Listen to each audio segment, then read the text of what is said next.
Huwag pagdudahan ang sarili sa panahon ng kagipitan. Para sa mabungang buhay, ito po si Father JY. Tayo na po at magkape at padasal.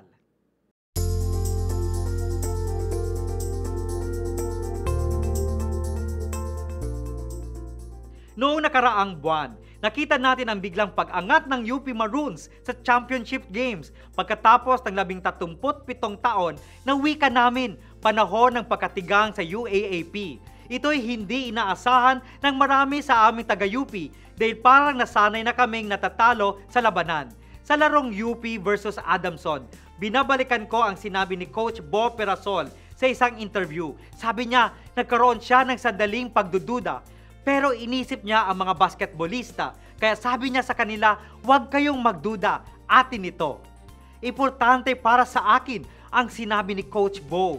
Minsan isang hakbang na lamang tayo sa tagumpay, uurong pa tayo dahil may panahong parang sinasaniban tayo ng pagdududa sa sarili. Ilang beses akong nagduda na di ako papasa sa exam kahit na nag-aaral ako.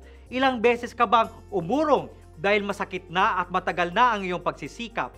Ngunit alam natin ang sikreto ng tagumpay.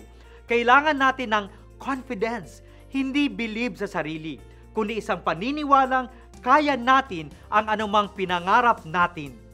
Kaya huwag tayong uurong, tuloy ang laban o enjoyin natin ang laban.